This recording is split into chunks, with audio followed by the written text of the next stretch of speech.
हजुरहरू आफ्नो खेतबारीमा विभिन्न किसिमका मल खादहरू प्रयोग गर्नुहुन्छ, जस्तै urea, DAP, potash, zinc, sulphur, boron र सूक्ष्म तत्त्वहरू प्रयोग गर्नुहुन्छ। तर त्यो तत्त्वहरूको काम के हो र त्यो तत्त्वहरूको प्रयोगले के फाइदा हुन्छ र त्यो तत्त्वहरूको कमीले गर्दा बोट बिरुवाहरूमा के कस्ता लक्षणहरू देखा पर्दछ, हजुरहरूलाई विस्तृत रूपमा जानकारी गराउन चाहन्छु।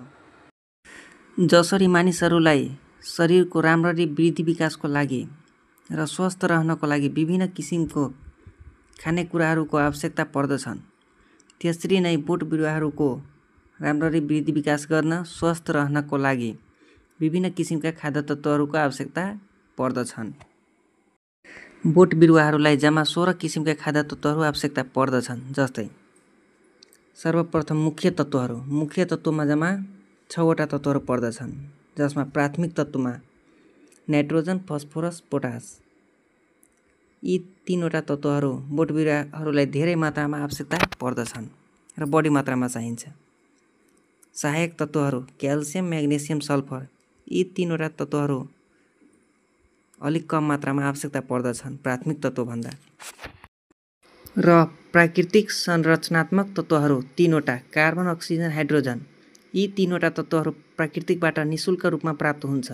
कार्बन, अक्सिजन हावाबाट प्राप्त हुन्छ र हाइड्रोजन पानीबाट प्राप्त हुन्छ।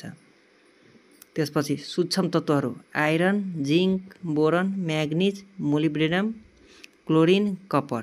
यी 7 वटा तत्त्वहरू बोट बिरुवाहरूलाई एकदमै थोरै मात्रामा चाहिन्छ, तर अनिवार्य रूपमा चाहिन्छ नै। यी 16 वटा तत्त्वहरूमध्ये कुनै एउटा तत्त्वको कमी बोट बिरुवामा भयो भने बोट बिरुवाहरू कमजोर हुँदै जान्छ, जसकारण बोट बिरुवाहरू स्वस्थ रहँदैन र विभिन्न किसिमका रोग किराको प्रकोप बढ्दै जान्छ र उत्पादनमा कमी आउँछ। बोट बिरुवाहरू स्वस्थ राख्न, राम्ररी वृद्धि विकासका लागि र राम्रो उत्पादन लिनका लागि यी 16 वटा तत्त्वहरू बोट बिरुवाहरूलाई अनिवार्य रूपमा दिनुपर्दछ। यी 16 वटा तत्त्वहरूको बारेमा अलग अलग पार्ट्स बाई पार्ट्स भिडियो बनाएर हजुरहरूलाई जानकारी गराउन चाहन्छु। यी 16 वटा तत्त्वहरूको काम र यो तत्त्वहरूको कमी बोट बिरुवाहरूमा भयो भने के कस्ता लक्षणहरू देखा पर्दछन्।